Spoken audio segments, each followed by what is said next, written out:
अलैकुम वरहमतुल्लाहि वबरकातुहु।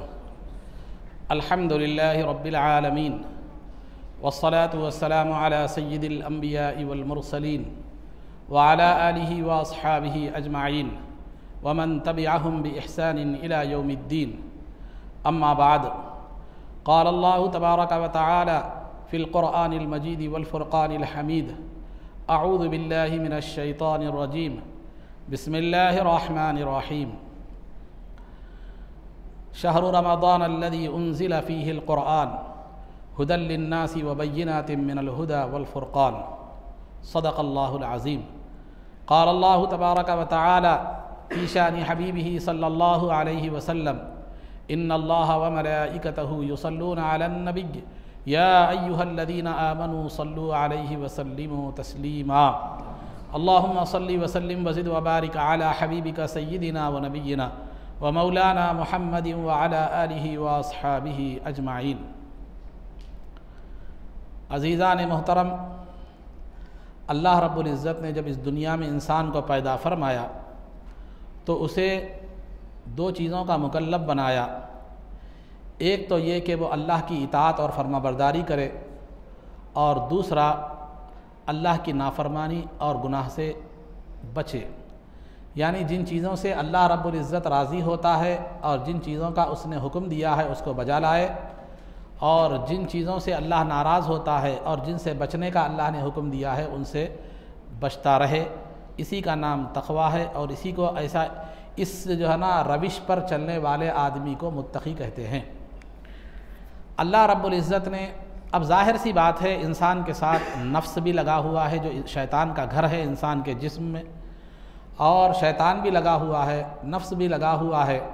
तो इंसान कभी नेकियां भी करता है, कभी जो है ना बुराइयां भी करता है। कभी नेकी का पहलू उस पर गालिब होता है तो वो नमाज़ें पढ़ता है, इताअत व फर्माबरदारी करता है। जब वो गुनाहों का पहलू शैतानियत अगर गालिब होती है तो फिर वो अल्लाह की नाफरमानियों में मुब्तला होता है। रहमानियत अगर गालिब होती है तो फिर वो अल्लाह ताला की तरफ रुजू होता है। हर वक्त एक जैसा मामला जो है ना इंसान का नहीं होता। कभी कभी जुदागाना कैफियत होती है, कभी बहुत ज़्यादा नेकी की तरफ जाता है, कभी गुनाहों की दलदल में क्या होता है, फंसने लगता है। तो अल्लाह रब्बुल इज़्ज़त ने रसूल पाक सल्लल्लाहु अलैहि वसल्लम के सदक़े व तुफ़ैल में इस उम्मत के लिए जो है ना गुनाहों के मामले में भी हो या नेकियों के मामले में भी हो, ऐसे उसूल मुक़र्रर फरमाए हैं जो उसकी करम नवाज़ी और फ़ज़ल और मेहरबानी की वाज़ेह दलील है।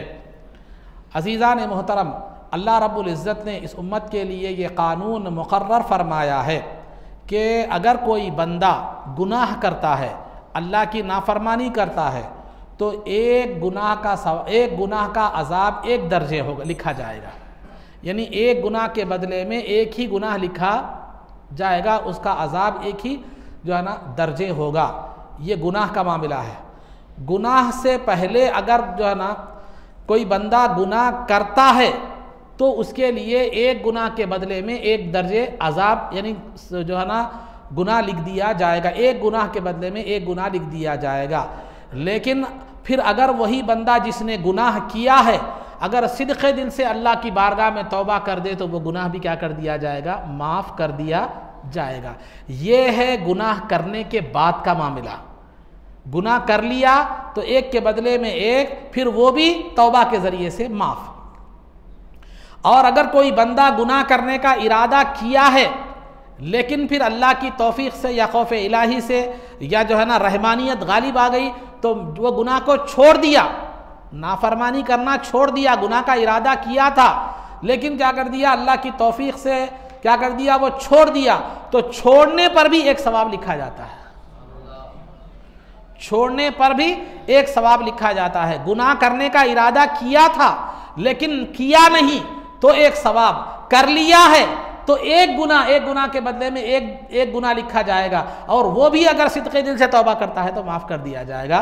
तो गुनाह के मामले में अल्लाह की करम नवाजी का मामला इतना आसान मामला है, इतनी सहूलत दी गई।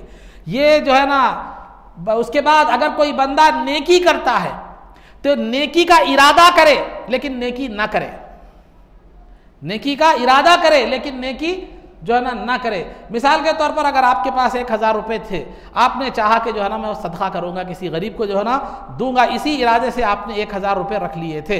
इत्तेफाक से वो 1000 रुपये क्या हो गए, गुम गए आपके पास से, या कोई घर में इमरजेंसी केस आ गया वो खर्च हो गए, या कोई नागहानी हालात पैदा हो गए जिसकी वजह से वो खर्च हो गए। तो लेकिन आपने वो 1000 रुपये सदका करने का जो है ना इरादा किया था, नेकी का इरादा किया था, अभी नेकी किया नहीं था, तब भी अल्लाह रब्बुल इज़्ज़त एक नेकी का सवाब लिख देगा। और अगर वो नेकी कर लेता है, नेकी का इरादा भी किया और नेकी कर लेता भी है, तो काउंटिंग जो शुरू होती है, एक नेकी के बदले में 10 दर्जे सवाब। एक नेकी के बदले में एक तो सवाब होगा, लेकिन 9 दर्जे जायद, 9 दर्जे जायद सवाब अल्लाह ताला अता फरमाता है। ये तो आगाज है, ये तो बिगिनिंग है, ये यानी ये इब्तिदा है, आगाज है। कोई भी कितना भी गुनाहगार बंदा क्यों ना हो, लफ्ज़े मुसलमान अगर नेक काम करता है, नेक काम करता है, दिखावे के लिए, रियाकारी के लिए नहीं, बस सवाब की नीयत से नेक काम करता है, कितना भी कोई भी आम मुसलमान, तो उसका जो है ना, उसकी जो गिनती जो शुरू होती है वो एक नेकी के बदले में 10 दर्जे सवाब से शुरू होती है।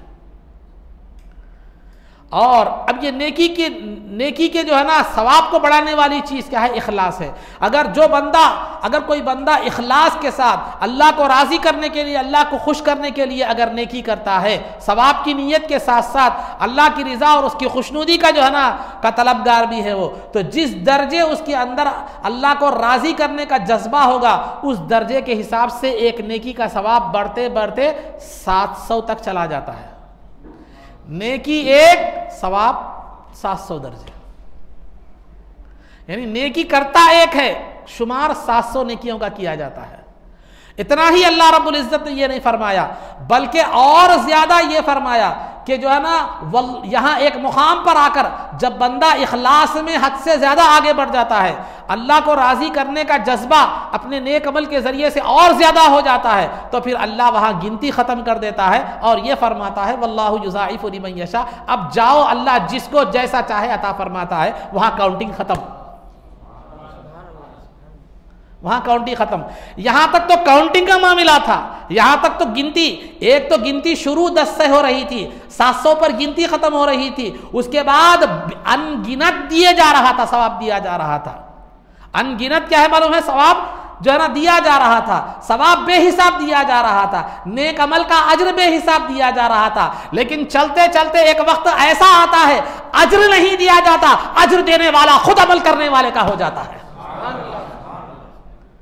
अब अज्र देना नहीं, अज्र देना तो खत्म दूर की बात है, खुद अज्र देने वाला वो अमल करने वाले के साथ हो जाता है, वो उसका हो जाता है। अस्सौमु ली व अना अज्ज़ी बिही या उज्ज़ा बिही, कि रोजा मेरे लिए है और मैं खुद उसका बदला बन जाता हूं, मैं खुद उसका बदला बन जाता हूं। क्या बदला बन जाता है अल्लाह रब्बुल इज़्ज़त, कि अल्लाह रब्बुल इज़्ज़त ये बदला उसकी तशरीह में वो आरिफीन ने ये फरमाया है कि रोज़ा मेरे लिए है और मैं खुद उसका बदला बन जाता हूं। तो अल्लाह खुद उसका बदला क्या बनता है, तो अल्लाह रब्बुल इज़्ज़त अपने दीदार से उसको मुशर्रफ फरमाता है।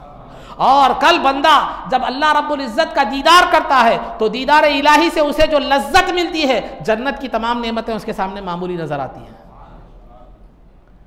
तो अजीज़ान मोहतरम, ये नेकी का कानून रमज़ान के लिए नहीं है, किसी मखसूस महीने के लिए नहीं है, बल्कि हर वक्त साल के हर दिन ये नेकी का निज़ाम अल्लाह ने ये मुकर्रर फरमा दिया है। गुनाह का इरादा करे और तर्क कर दे तो एक सवाब, गुनाह कर ले तो एक गुनाह के बदले में एक गुनाह लिखा जाता है, सिद्क़े दिल से तौबा कर ले तो वो माफ़ कर दिया जाता है। नेकी एक करे सवाब की नीयत से तो 10 कम से कम 10 दर्जे, ज़्यादा से ज़्यादा 100 दर्जे, उसके बाद फिर गिनती ख़त्म हो जाती है, फिर एक मुकाम दीदार इलाही भी नेकी का बदला हो जाता है। ये नेकी का यही मामला इंसान की कामयाबी के लिए, उम्मत की सुरखरुई के लिए यही मामला काफ़ी था। लेकिन अल्लाह रब्बुल इज़्ज़त को मालूम है कि उम्मत में 3 तरह के लोग मौजूद हैं। एक तो साबिक़ून, नेकी में सबक़त करने वाले, नेकी में 3 किस्म के लोग मुसलमानों में होते हैं। एक तो हमेशा नेकियों में सबक़त करने वाले, नेकियों में आगे बढ़ने वाले। दूसरे तबके में वो लोग होते हैं जो नेकियां भी करते हैं और गुनाह भी करते हैं। नेकियां भी करते हैं, गुनाह भी करते हैं, जिनके नेकियां और गुनाह दोनों भी क्या होते हैं, बराबर होते हैं। कुरान में फरमाया व आखरून अतरफू बिदुनूबिहिम खलतू अमलन सालिहन व आखर सय्यिआ। तो नेकियां भी उनकी बराबर होती हैं, गुनाह और नेकियां दो बराबर होती हैं। बाज लोग वो होते हैं अल्लाह के बंदे कि जिनकी नेकियां कम होती हैं और बुराइयां क्या होती हैं, ज्यादा होती हैं। उनको यूं बतलाया गया है व आखरून मुरजौन ली अम्रिल्लाह इम्मा युअद्दिबुहुम व इम्मा यतूबु अलैहिम, कि बाज लोग वो हैं जो अपने गुनाहों की कसरत से अब जो है ना इंतजार कर रहे हैं कि अल्लाह या उनको अजाब देगा या क्या करेगा, उनको बख्श देगा। तो एक ये जो नेकियों का निज़ाम है जो मैंने अभी आपके सामने नेकी और बदी का बतलाया है, ये साल भर के लिए है। लेकिन मुसलमानों में तबके तीन किस्म के हैं। जो पहले दर्जे के लोग हैं साबिकूना इल खैरात, के जो नेकियों की तरफ जो है ना आगे बढ़ने वाले जो लोग हैं, जाहिर सी बात है वो लोग इससे फायदा उठा लेंगे। और जो लोग जो दूसरे दो तबके के जो लोग हैं, क्या है, नेकियां भी और बुराइयां भी उनकी जो है ना बराबर हैं, वो लोग कमा हक़्क़हू इससे फायदा तो नहीं उठा सकेंगे, कभी फायदा उठाएंगे कभी फायदा नहीं उठाएंगे। तीसरे तबके के लोग वो है जो गुनाहों की कसरत की वजह से ये आम जो कानून साल भर रखा गया है उससे फायदा बहुत कम उठाएंगे या हो सकता है नहीं भी उठाएंगे। तो ऐसे लोगों के लिए अल्लाह रब्बुल इज़्ज़त ने रमज़ान जैसी नेमत अता फरमाई, रमज़ान जैसी नेमत अता फरमाई, उसको कई खुसूसियात उसको अता फरमाई और कई उसके अंदर खूबियाँ रखी, उसके अंदर कई चीज़ें जो है ना उसके अंदर रखकर जो है ना ताकि दो तबके के जो लोग हैं वो भी क्या कर सकें, इससे फ़ायदा उठा सकें, इससे महरूम जो है ना हो सके। रमज़ान की खुसूसियात के हवाले से मैं आपको बताता चलूँ। रमज़ान की खुसूसियात ऐसी हैं कि साल के 12 महीनों में से 11 महीनों को वो खुसूसियात हासिल नहीं है जो रमज़ान को हासिल है। सय्यिदुश शुहूर रमज़ान को कहा जाता है, तमाम महीनों का सरदार रमज़ान को कहा जाता है। रमज़ान के अंदर क्या खुसूसियतें हैं? सबसे पहली खुसूसियत रमज़ान की जो है ना ये है कि अल्लाह रब्बुल इज़्ज़त ने कुरान करीम को उसमें नाजिल फरमाया।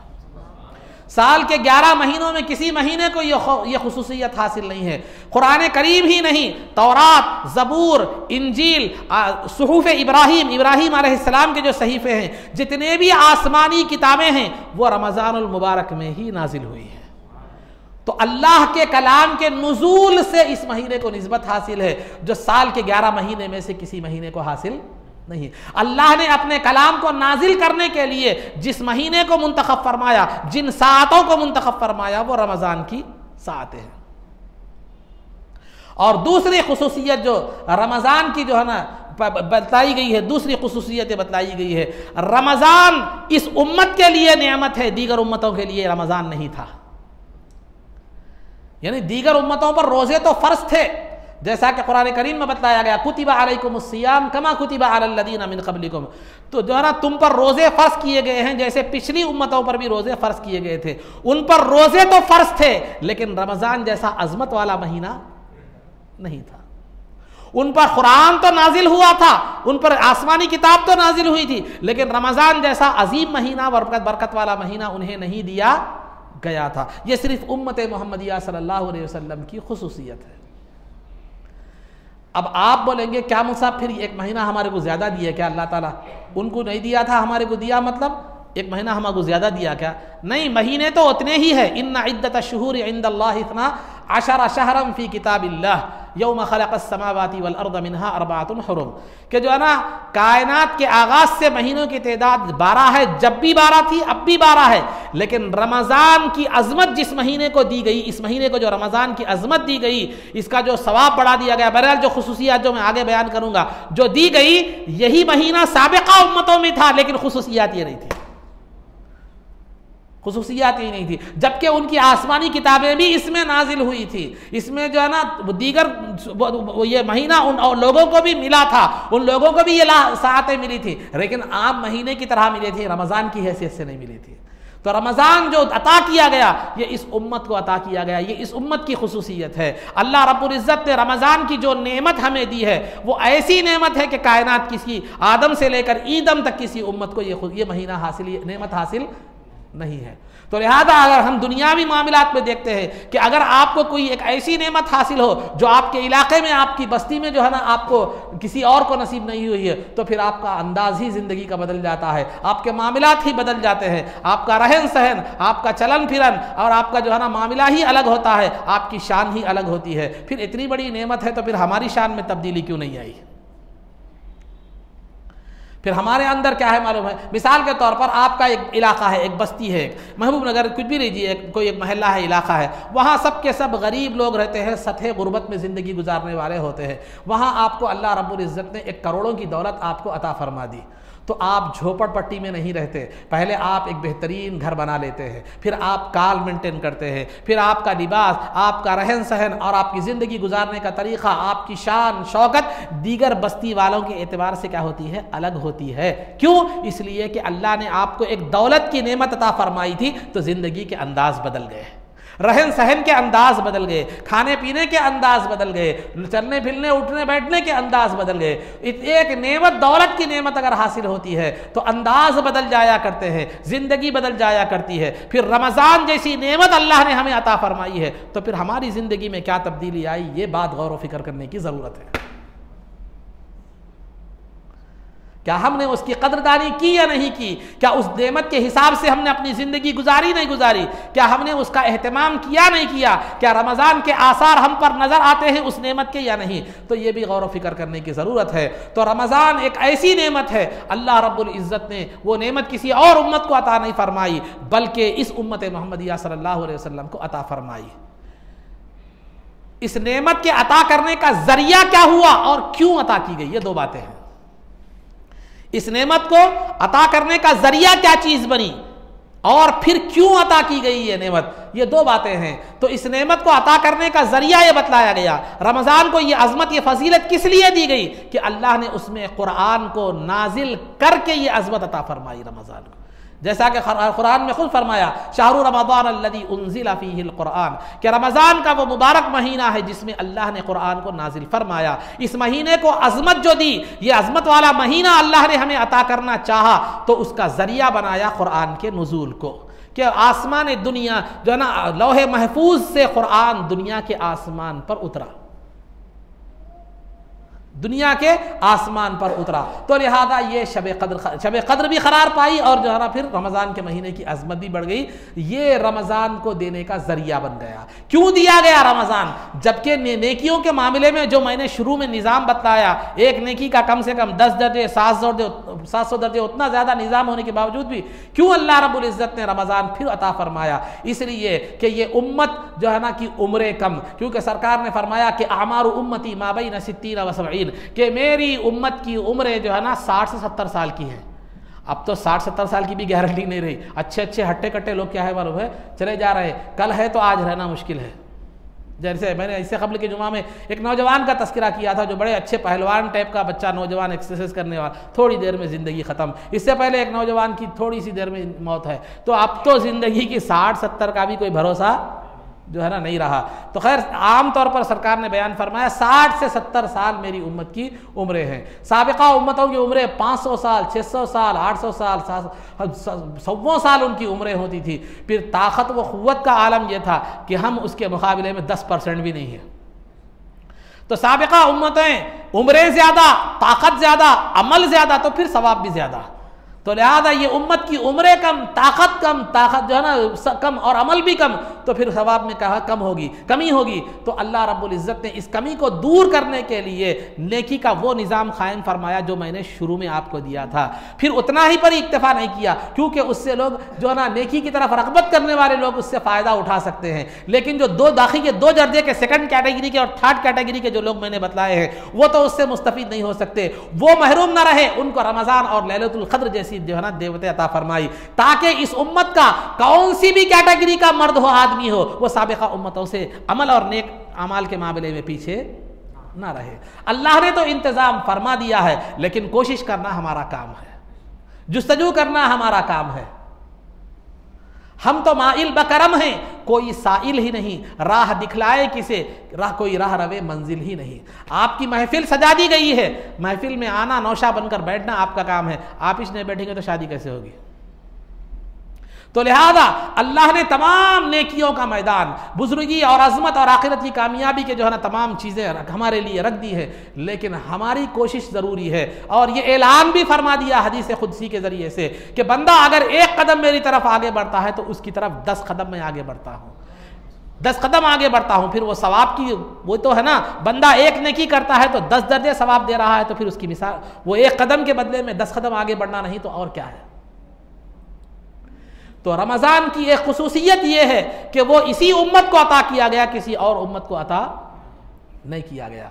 और रमज़ान में की दूसरी खुसूसियत यह है कि अल्लाह ने 11 महीनों में कुरान नाजिल नहीं फरमाया, बल्कि अपने कलाम के लिए, पूरी आसमानी किताबों के लिए जिस महीने को मुंतखब फरमाया वो रमज़ान ही का महीना था।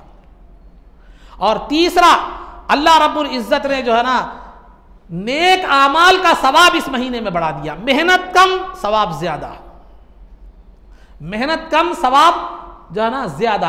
अगर आप एक नफिल पढ़ते हैं तो फर्ज के बराबर सवाब। दीगर महीनों में जो फर्ज पढ़ने से आपको जो सवाब मिलता था, नफिल पढ़ने से वो सवाब मिलेगा। दीगर महीनों में जो 70 फर्ज आपके अदा करने से जो सवाब मिलता था, वो एक फर्ज अदा करने से आपको सवाब मिलेगा। 70 फर्ज आप अंदाजा लगाइए, 5 10 50, 12 पंजे 60, 12 छक्के 72, तकरीबन एक हफ्ता पूरा नहीं, तकरीबन 6 दिन से कुछ कम, 6 दिन की फर्ज नमाजें अगर आप दीगर महीनों में पढ़ते हैं तो जो सवाब आपको मिल रहा था रमजान की एक फर्ज में मिल रहा है। दीगर दिनों में 70 फराइज जो है ना अगर आप पढ़ते थे तो जो सवाब मिल रहा है एक फर्ज पर, ये वो सवाब क्या हो रहा है, मिल रहा है। तो मेहनत कम और सवाब ज्यादा। ये एक ऐसा कानून है जिसको हम दुनिया के मामलात में तो अप्लाई करते हैं, लेकिन आखिरत के मामले में अप्लाई नहीं करते। दुनिया में खा वो ताजिर हो, खा वो टेक्नीशियन हो, खा वो जो है ना कोई भी हो, कोई भी काम करने वाला हो, वो ये चाहता है कि काम मुख्तसर हो और जो है ना पैसे ज्यादा मिले। बताओ मैं, कोई एक आदमी, खा वो ताजिर हो या नौकरी पेशा हो या जो है ना मैकेनिक हो या कोई भी काम आदमी हो दुनिया में, जो चाहता है उसकी हर एक की यही ख्वाहिश होती है मुख्तसर काम, अच्छा आसान हो, थोड़ा हो और जो है ना पैसे क्या हो, ज्यादा मिल जाए, नहीं चाहते ये। तो ये कायदा दुनिया के मामले में हमारा है, लेकिन अल्लाह रब्बुल इज़्ज़त ने तो यहाँ रमज़ान में वो चीज़ को एक महीने के लिए रख दिया है, लेकिन हम उसकी तरफ मुतवज्जे नहीं हो रहे हैं। सिर्फ नेकियों का सवाब नहीं बढ़ा रहा है। मैंने बताया कि 3 कैटेगरी के लोग हैं, 3 कैटेगरी के नेकियां हैं। नेकियों का सवाब अल्लाह रब्बुल इज़्ज़त खाली बढ़ा देता तो एक अलग बात थी, सिर्फ नेकियों का सवाब नहीं बढ़ाया, नेकियों का सवाब बढ़ा देता सिर्फ, तो हो सकता था कि बाज़ लोग अपनाएं, बाज़ लोग ना अपनाएं। लेकिन अल्लाह रब्बुल इज़्ज़त ने इंतज़ाम ऐसा फरमाया कि बंदा जब नेकी करने का इरादा करता है तो शैतान फौर उसको क्या करता है, भटकाने की कोशिश करता है। और नफ्स उसको क्या करता है, शैतान का जो घर है इंसान के दिल में, जो वो क्या करता है, उसे नेकी से क्या करता है, रोकता है। तो अल्लाह रब्बुल इज़्ज़त ने बंदों को नेकियों से रोकने के जो ज़राए थे, जो रास्ते थे, वो ही बंद कर दिए। रमज़ान शुरू होते ही शयातीन को क़ैद कर दिया गया ताकि भटकाने वाला न रहे। दूसरा दुश्मन जो उसके अंदर था, नफ्स, उसको भी रोजा रखा कर कमजोर कर दिया ताकि फिर वो बुराई की तरफ क्या करे, ना करे। Line clear. उसके बाद फिर अमल का सवाब भी बढ़ा दिया गया कि देख, नेक अमल करे तो इतना सवाब है। फिर हर रात हर रोज एक फरिश्ता निदा देता है, इल्काए रब्बानी, इल्हाम रब्बानी होता है कि ऐ नेकियां करने वाले नेकी की तरफ बढ़, ऐ बुराइयां करने वाले बुराई से बच। तो ये पूरा माहौल क्रिएट किया गया नेकी के लिए। भटकाने वाले को कैद कर दिया गया, दूसरे दुश्मन को कमजोर कर दिया गया, नेकी का सवाब बढ़ा दिया गया। और फिर जो है ना आपको क्या है मालूम है, फिर तलकीन भी की जा रही है, एक फरिश्ता निदा भी दे रहा है, नेकी की तलकीन भी कर रहा है। ये तमाम माहौल बना दिया गया ताकि इंसानियत का कोई तबका भी रमज़ान की जो है ना सवाब से महरूम न रहे। ये रमज़ान की खुसूसियत है।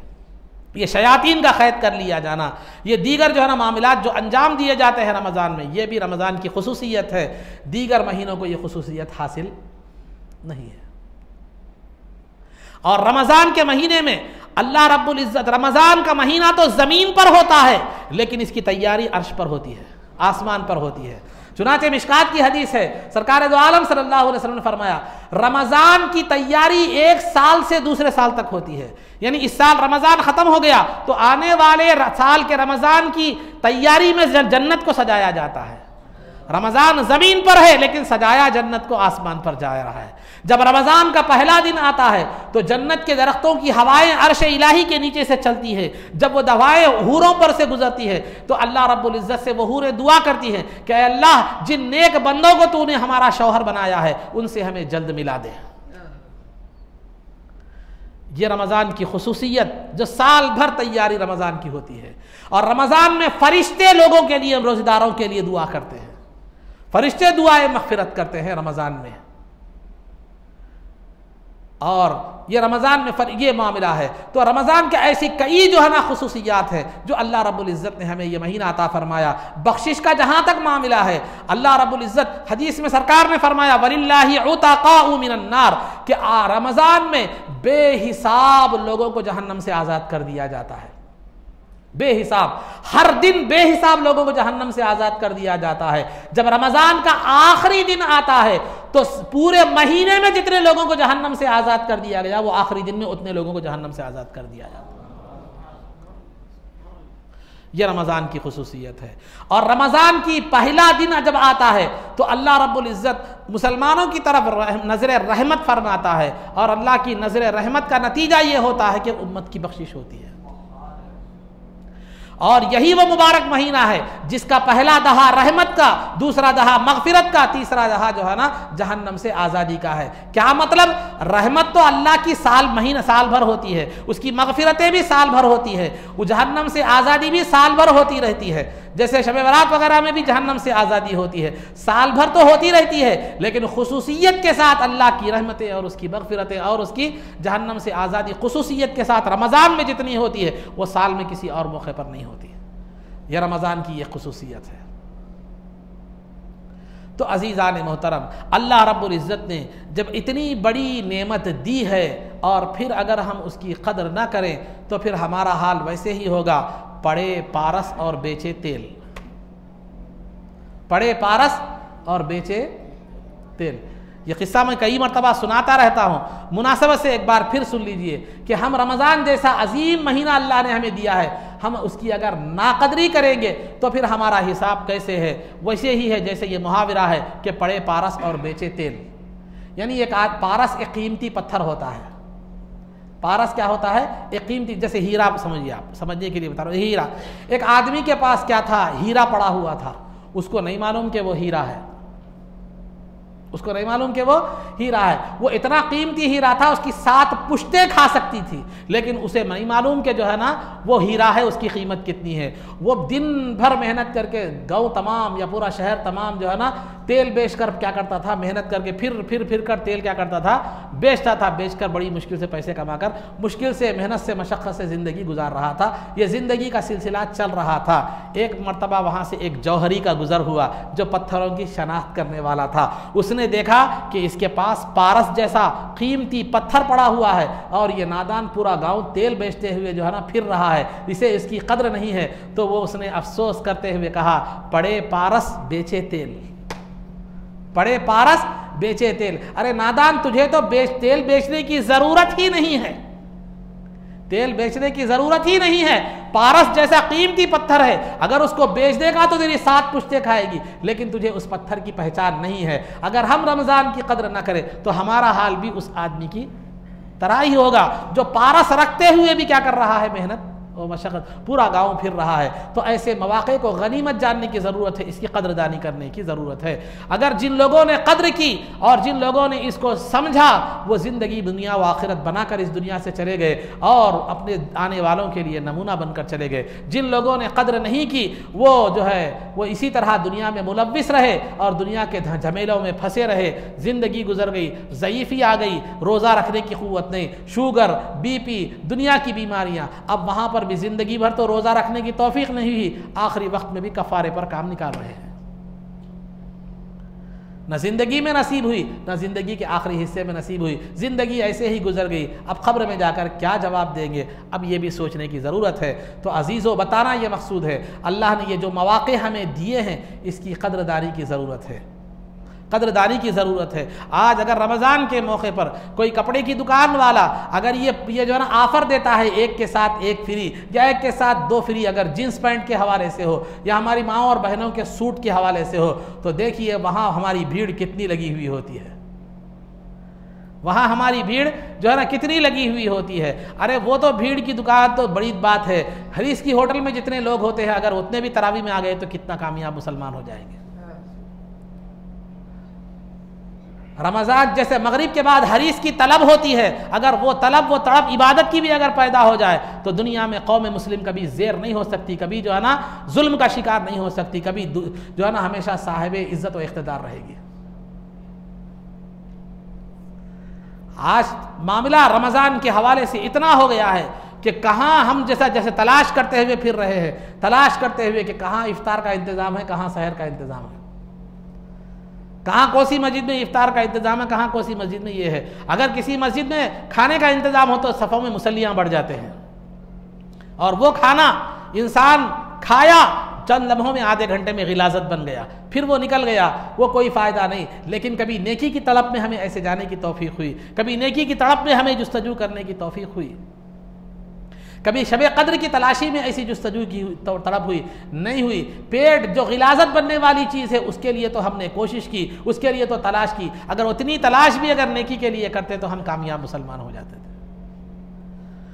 तो अलगर्ज़ अज़ीज़ान मोहतरम, खुलासा गुफ्तगू ये है कि इस महीने की कद्र करना है, इसको इबादत में गुजारना है, गफलत में नहीं गुजारना है। आइए मैं एक मुख्तसर तौर पर आपके सामने जो है ना रमज़ान को हम कैसे गुजारना चाहिए, फिर रमज़ान के बाद हमारे मामलात कैसे होना चाहिए, एक मुख्तसर तौर पर मैं आपके सामने एक बात रखता चलूँ, हो सकता है जहन में नहीं होती, वो आपके सामने रखता चलो। हमारे नौजवानों का आम तौर पर यह तर्ज होता है कि तरावी तो नहीं होती, इशा की नमाज़ बड़ी मुश्किल से हो जाती है, या बाज़ ज़रा दीनदार मिजाज के हैं तो कहीं 8 रकात मिल जा रही तो पढ़ लेते हैं, या कोई और पढ़ लिए तो ठीक है 20 रकात भी हो गई तो बहुत बड़ा तीर हमने क्या कर लिया, मार लिया। तरावी एक ऐसी रमज़ान ही की खुसूसियत है, किसी और महीने में तरावी नहीं है। रमज़ान की खुसूसियात में से एक खुसूसियत नमाज तरावी भी है, जो साल में एक मरतबा आपके पास क्या होती है, आती है। आम तौर पर रातों में हमारे नौजवान जो है ना गाड़ियाँ चलाते हुए, राइडिंग करते हुए, और जो है ना नुक्कड़ों पर बातें करते हुए, कट्टों पर बातें करते हुए, हंसी मजाक करते हुए होटलों में गुजार देते हैं, चैटिंग में गुजार देते हैं, फ़ोनों पर क्या कर देते हैं, जो है ना गुजार देते हैं। जिसके बाद आधी रात के बाद 12, 1, 2 बजे आकर क्या करते हैं, सो जाते हैं। फिर उसके बाद जब सहरी का वक्त होता है, चलो सहरी उठो उठो उठो, उठाने वाले घर में माँ है, बीवी है, बहनें हैं, जो भी है, वो उठा कर बेजार हो जाती है। अब जब उठता है अल्लाह का बंदा तो या तो सहरन होता रहता है, या तो जो है ना ऐसे लोगों के लिए एक ऐसी बात आम कर दी गई कि अज़ान तक खा सकते हैं, कुछ भी नहीं होता कहते। याद रखिए अज़ान तक नहीं खा सकते आप। सहरी का वक्त ख़त्म होने के तकरीबन 25 मिनट तक के बाद क्या होती है, अज़ान होती है। हमारे पास जो आज का माहौल है, आपका जो माहौल है, उस माहौल में, मैं सरकार के ज़माने का मामला अलग था, मैं बता रहा हूँ, आज के माहौल में जो है ना आज जो हमारे पास जो निज़ाम है, वो सहरी का वक्त ख़त्म होने के तकरीबन 25 मिनट बाद क्या होती है, अज़ान क्या होती है। 22 से 25 मिनट के बाद, आमतौर पर 25 मिनट, एहतियातन 25 मिनट के बाद क्या होती है, फजर का वक्त शुरू होता है 22-25 मिनट के बाद, जब अज़ान क्या होती है। तो ये सहरी का वक्त ख़त्म होने के बाद 20-25 मिनट गुजर गए होते हैं सहरन के बाद।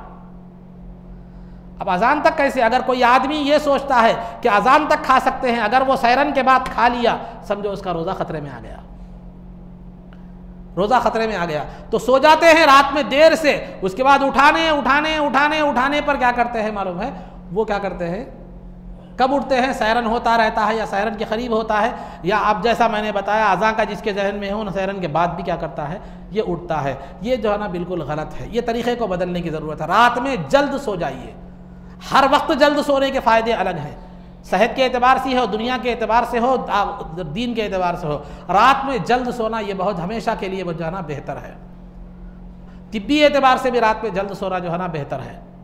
ये शुगर जो आने की वजूहात में से एक वजह ये भी है कि रात में देर तक जागना, ये भी क्या है मालूम है, ये भी एक शुगर की वजूहात में से एक वजह है, डॉक्टर्स जो बताते हैं। तो बहरहाल तो ये सहरन के वक्त उठते हैं। मुसाब फिर सहरना बहुत होते ना, कौन से सहरन को फॉलो करना, जो सबसे पहले हुआ उसको फॉलो कीजिए, एहतियात इसी में है। सहरन के बाद भी बाज़ लोग बोलते हैं नहीं सहरन के बाद चाय पी सकते हैं, बल्कि बोल सहरन के बाद चाय पी सकते, बल्कि मैडम सहरन होते रहता चाय चूल्हे पे चढ़ाते, समझे। उसके बाद चाय बन के आने तक 5-10 मिनट होता है। याद रखिए सहरन के बाद आप कुछ भी नहीं कर सकते। सहरन के साथ ही आप अपनी सहरी को क्या कर दीजिए, ख़त्म कर दीजिए। तो ये ज़रूरी बातें जो हमारी कोताहियाँ थी ये बता रहा हूँ। लिहाजा सहरी में इतनी ताख़ीर से उठने के बजाय एक आधा घंटा पहले सहरी में उठिए और तहज्जुद की नमाज़ पढ़िए। रमज़ान में बता रहा हूँ, आधा घंटा आप हमेशा भी कर सकते हैं। फजर से एक आधा घंटा पहले आप जो है ना उठिए, उठकर जो है ना आप तहज्जुद क्या कर सकते हैं, पढ़ सकते हैं। तहज्जुद पढ़ के कुरान पढ़िए जो है ना, उसके बाद फजर की नमाज़ पढ़िए, उसके बाद थोड़ी सी वर्जिश कीजिए, वॉकिंग हो या रनिंग हो या वर्जिश हो, जो भी कीजिए। अल-मुमिनुल क़विय्यु खैरुम मिनल मुमिनिज़ ज़ईफ़, कि एक मज़बूत मोमिन जो होता है वो एक कमज़ोर मुसलमान से ज़्यादा बेहतर होता है। तो लिहाजा अपनी ज़िंदगी का लाइफ स्टाइल बदलिए। नौजवानों की हालत ऐसी हो गई है कि जो है ना बिल्कुल बोसीदा दीमक लगी हुई लकड़ी की तरह आज हमारे नौजवानों की हालत हो गई है, क्योंकि हमारा लाइफ स्टाइल, ज़िंदगी गुजारने का तरीक़ा सबसे पहले जहनी कैफियत ख़राब हो गई। याद रखिए सोच अगर ख़राब हो तो पूरा उसका असर पूरे जिस्म पर पड़ता है। तो लिहाजा रमज़ान में क्या कीजिए कि जो है एक आधा घंटा पहले अगर आप उठ गए, तहज्जुद की नमाज़। तहज्जुद की फजीलत वो है कि अल्लाह ने तहज्जुद के वक्त की कसम खाई है। फ़ला उक़सिमु बिमवाक़िअन नुजूम, अल्लाह रब्बुल इज़्ज़त ने कसम खाई सितारों के गुरूब होने के वक्त की। वो सितारों के गुरूब होने का वक्त कौन सा होता है, वो तहज्जुद का वक्त होता है जिसमें हम सहरी करते हैं। और कोई भी वली बग़ैर तहज्जुद के दर्जे विलायत को नहीं पहुँचे। और औलिया की शान ये बतलाई गई है कि जब तमाम लोग ख्वाब गफलत में पड़े हुए होते हैं, रात के हिस्से में, आखिरी हिस्से में जो नींद का वक्त होता है, वैसे वक्त में अल्लाह रब्बुल इज़्ज़त के बंदे जो है ना उठकर अल्लाह की बारगाह में गिरियावजारी करते हैं और इबादत करते हैं। तो तहज्जुद की नमाज के बगैर कोई वली नहीं बन सकता, और कोई वली ने तहज्जुद की नमाज नहीं छोड़ी। और वो ऐसा मुबारक वक्त है कि अल्लाह की रहमतें और उसकी रजामंदी उस वक्त नाजिल होती है, और एक फरिश्ता अल्लाह रब्बुल इज़्ज़त की तरफ से पुकार कर कहता है कि क्या अगर तू मांगना चाहता है तो मग़फ़िरत, मांगना चाहता है तो मग़फ़िरत मांग, रिस्क मांगना चाहता है तो रिस्क मांग, और मुसीबत से दूरी चाहता है तो मुसीबत से दूरी मांग। ये तहज्जुद की आदत है। तो अलगर्ज़ अज़ीज़ान मोहतरम, ये तहज्जुद का जो है ना सहर से थोड़ी देर पहले अगर उठ जाएँ तो तहज्जुद हो जाएगी।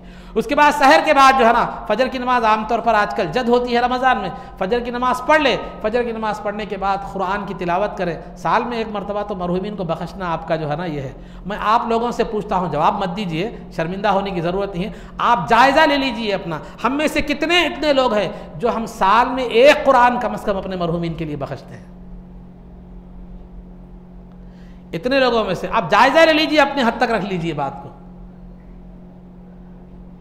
वालिदैन का इंतकाल हो जाता है, भाई बहन का इंतकाल हो जाता है, दोस्तों अहबाब का इंतकाल हो जाता है, रिश्तेदारों का, साल में एक कुरान पढ़ने की हमारे पास तौक़त नहीं है, तो फिर हम क्या रिश्तेदारी निभा रहे हैं? अल्लाह से क्या रिश्ता निभा रहे हैं? मखलूक से क्या रिश्ता निभा रहे हैं? फजर की नमाज के बाद एक आध पारा रमज़ान के हद तक तो कम अज़ कम, दीगर दिनों में कम पढ़े तो पढ़े, मगर रमज़ान में कम अज़ कम एक अहद कर लीजिए कि एक कुरान में क्या करूँगा, अपने मरहूमीन के लिए क्या करूँगा, बख्शूँगा, उनके लिए इसारे सवाब करूँगा। तो लिहाजा फजर के बाद एक पारा पढ़िए। फजर का वक्त ख़त्म होने के एक 20 मिनट के बाद इशराक़ का वक्त होता है। इशराक़ की नमाज जो है ना 2 रकातें पढ़ लीजिए आप।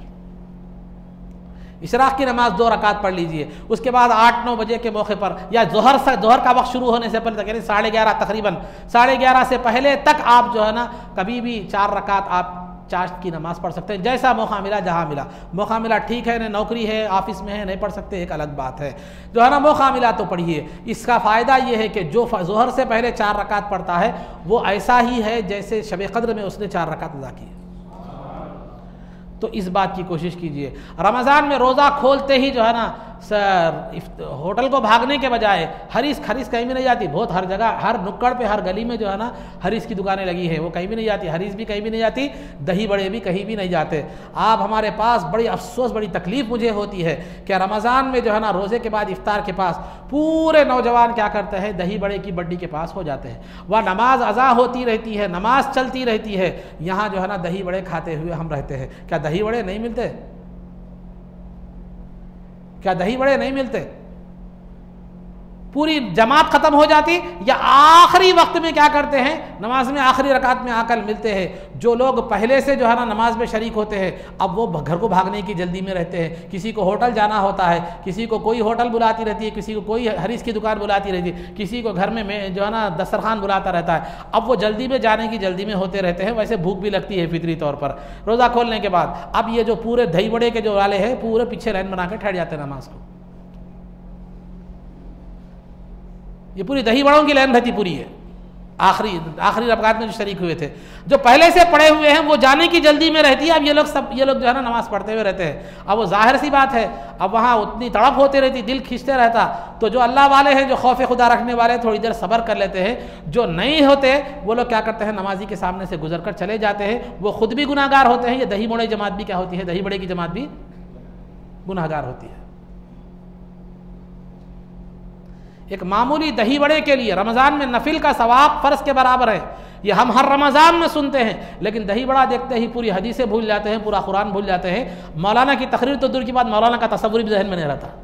कम से कम तसव्वुर जहन में रहे तो अरे बोले थे बोल के बात तो याद आती। आदमी का ज़ात जहन में रहे तो बात तो जहन में आती, ज़ात भी भूल जाते हैं। अगर हश्र का नफसी का मैदान देखना है तो जो है ना रमज़ान में दही बड़ों के पास देखो, दावतों में दस्तरखान पर देखो, आपको देखना है हश्र का नफसी का आलम।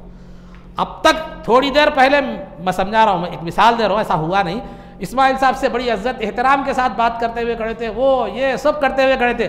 चलिए भाई आइए बोल के दस्तरखान में जाते, इस्माइल साहब नज़रों के सामने से अवझल हो जाते हैं, फ़ौरन भागने के चक्कर में रहते हैं। होता नहीं होता ऐसा? हाँ होता। फिर ना तो बहरहाल ऐसा, तो ये नफसी का हश्र का मैदान, नफसी का मामला अगर तशरीह देखना है आपको, हर एक को अपनी पड़ी हुई होगी। ये दावतों में आप क्या कर सकते हैं, जो है ना देख सकते हैं। और दावतों में और एक इतना गलीज निज़ाम हो गया है हमारे नज़दीक कि अभी दस्तरखान चलता रहता है, लोग पीछे से ठहर कर निवाले गिनते रहते हैं। वो सामने वाले के हलक में कैसे गुजरेगा, इतना बेगलीज निज़ाम है। ये याद रखिए, वो खड़े रहने वाले बुरा समझे कुछ भी समझे, आपकी हालत भिखारियों से ज़्यादा वो नहीं है। भिखारी भी घर के सामने जो है ना खाना मांगते हुए खड़ा होता है, आप मांगते हुए नहीं खड़े हो रहे, इंतजार में खड़े हुए हैं। ये एकदम एक नालीदा और गिरी हुई अखलाक से गिरी हुई हरकत है, जो आप देखने वालों के अंदर भी आपका मुकाम मुतासिर कर देगी और खाने वाले को भी बेचैन और बेकरार कर देगी। इसकी एक बुनियादी वजह यह है कि शादियों का हमारे पास निज़ाम बदल गया है।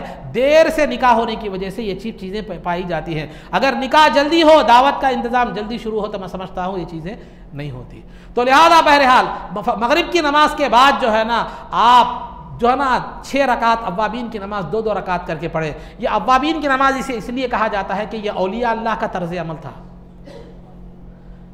या गौस या ख्वाजा या बंदा नवाज, ये सब नारे के हद तक नहीं, यहां भी पढ़ना। ये भी गौस का नारा लगा के खामोश हो जाना नहीं, गौस ने जो अव्वाबीन की नमाज पढ़ी थी वो भी पढ़ना चाहिए। गौस और ख्वाजा का नाम लेना या नारे लगाना काफ़ी नहीं है, बल्कि उनकी ज़िंदगियाँ क्या थी उस पर किसी हद तक तो अमल करने की कोशिश भी करनी चाहिए। ये औलिया अल्लाह का तरीक़ा का, अव्वाबीन बोले तो अल्लाह की तरफ रुजू होने वाले, औलिया अल्लाह की नमाज का एहतमाम करते थे, उनकी तरफ मंसूब है। तो लिहाजा ये भी आप कर सकते हैं। फिर और जो फ़राइज़ आप नमाज में रमज़ान में अदा कर रहे हैं, उनको नवाफिल के साथ क्या करें, वो फ़राइज़ अदा करें। उसके अंदर नवाफिल भी पढ़े, क्योंकि एक नफिल का सवाब फ़र्ज के बराबर होता है। फिर ये रमज़ान का चांद दिख गया, फिर ये जो है ना आफर्स है, या जो खूबियाँ है, ये जो सवाब है, ये ख़त्म हो रहा, फिर साल भर मिलने वाला नहीं है। फिर आप साल भर तक आपकी ज़िंदगी रहेगी, ये भी गारंटी नहीं है।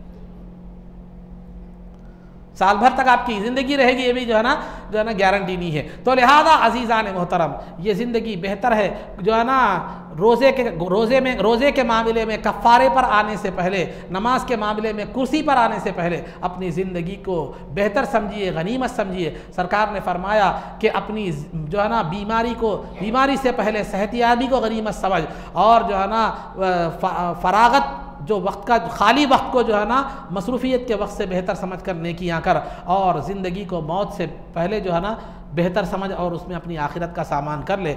ये चीज़ों को गनीमत जानना चाहिए। इस तरह क्या करे, अपना रमज़ान गुजारे और अल्लाह से दुआ भी करे कि अल्लाह मैंने जो अमल रमज़ान में किया है उस पर मुझे इस्तिक़ामत अता फरमा। रमज़ान के बाद फ़राइज़ व वाजिबात और सुन्नतों को पाबंदी से अदा करे। अब ये जो नवाफिल मैंने जिक्र किए हैं उसमें से जितना हो सकता है वो करें, क्योंकि जो है ना एक महीना एक आदत हो गई रहती है, अगर उसको कंटिन्यूशन और 1-2 महीने आप कर लें तो फिर उसके बाद वो अमल आपके लिए आसान हो जाएगा, उसके बाद वो आपके लिए मुश्किल नहीं होगी। क्योंकि इंसान को जब एक चीज़ की आदत पड़ जाती है तो वो चीज़ आपको जो है ना वो ज़्यादा बोझ मालूम जो है ना नहीं होती। 1 महीना में जब अगर आप मुसलसल करेंगे उसके बाद ठीक है तहज्जुद में आपको उठना नहीं हो रहा है, फजर की नमाज़ तो पढ़िए जमात के साथ, कुरान की तिलावत करके इशराक तो पढ़ सकते हैं। कारोबारी लोग 10-11 बजे नमाज जो है ना वो खोलते हैं दुकान, 4 रकात 9-10 बजे पढ़ ले सकते हैं आप। खैर नौकरी पेशा लोग जो है ना अगर नहीं पढ़ सके, नौकरी पेशा लोग जो है ना 5 बजे तक उनकी नौकरी ख़त्म हो जाती है, मगरिब के बाद अव्वाबीन वो पढ़ सकते हैं। अगर कारोबारी लोग नहीं पढ़ सके उसको कारोबार के सिलसिले में, तो फ़राइज़ व वाजिबात और सुन्नतों का तो रमज़ान के बाद एहतमाम कीजिए। अगर दीगर नवाफिल आप नहीं पढ़ सकते तो नमाज के साथ जो नवाफिल हैं कम अज़ कम वो तो भी क्या कीजिए, उसका तो एहतमाम रमज़ान के बाद फ़राइज़ व वाजिबात और सुन्नतों के साथ इसका एहतमाम रखिए। क्योंकि फ़र्ज़ के साथ ये जो नमाज़ें ज़ायद रखी गई हैं, कल क़ियामत के दिन अगर फ़र्ज़ में कोई कोताही हो जाए तो उसको पूरा करने के लिए ये इबादतें रखी गई है। तो कम से कम ये चीज़ें तो अपने अंदर ये कीजिए। तो बहरहाल अज़ीज़ान मोहतरम, अल्लाह ने ये मुबारक महीना दिया है तो इसकी कद्र कीजिए और इसको इबादत में गुजारिए, जो है ना जो है बेकार और लायानी और बेकार चीज़ों में गफलत में मत गुजारिए। अल्लाह रब्बुल इज़्ज़त से दुआ है कि अल्लाह मुझे भी और आपको भी तौफ़ीक़ अता फ़रमाए, रमज़ान की में कमा हक़ हो रमज़ान का एहतमाम करने की तौफ़ीक़ अता फ़रमाए। अल्लाह रब्बुल इज़्ज़त रमज़ान के बख्शे हुए लोगों में हमारा शुमार फ़रमाए। ऐ अल्लाह हमें रमज़ान का की को जो है ना इबादत में गुजारने की तौफ़ीक़ अता फ़रमा, गफलत से हमें दूर रहने की तौफ़ीक़ अता फ़रमा। ऐ अल्लाह सारी ज़िंदगी हमें इबादत का एहतमाम करने की तौफ़ीक़ अता फ़रमा। ऐ अल्लाह इताअत वाली ज़िंदगी हमारे लिए आसान फ़रमा दे, बुराइयों से हमें जो है ना नफ़रत पैदा फ़रमा दे। ऐ अल्लाह इज़्ज़त व आफ़ियत की ज़िंदगी दे और ईमान पर हमारा ख़ातिमा फ़रमा, क़ब्र में दीदार मुस्तफ़ा से बहरवर फ़रमा, नबी पाक सल्लल्लाहु अलैहि वसल्लम के क़दमों में हमारा हश्र फ़रमा, आपकी शफ़ाअत उज़्मा से हमको बहरवर फ़रमा, आपके दस्ते मुबारक से जामे कौसर पीना नसीब फ़रमा, जन्नत में आपकी ग़ुलामी मइयत और रिफ़ाक़त नसीब फ़रमा। सल्लल्लाहु तआला वसल्लम अला खैरि ख़ल्क़िही सय्यिदिना मुहम्मदिन व आलिहि व सहबिही अजमईन बिरहमतिका या अरहमर राहिमीन वल्हम्दुलिल्लाहि रब्बिल आलमीन।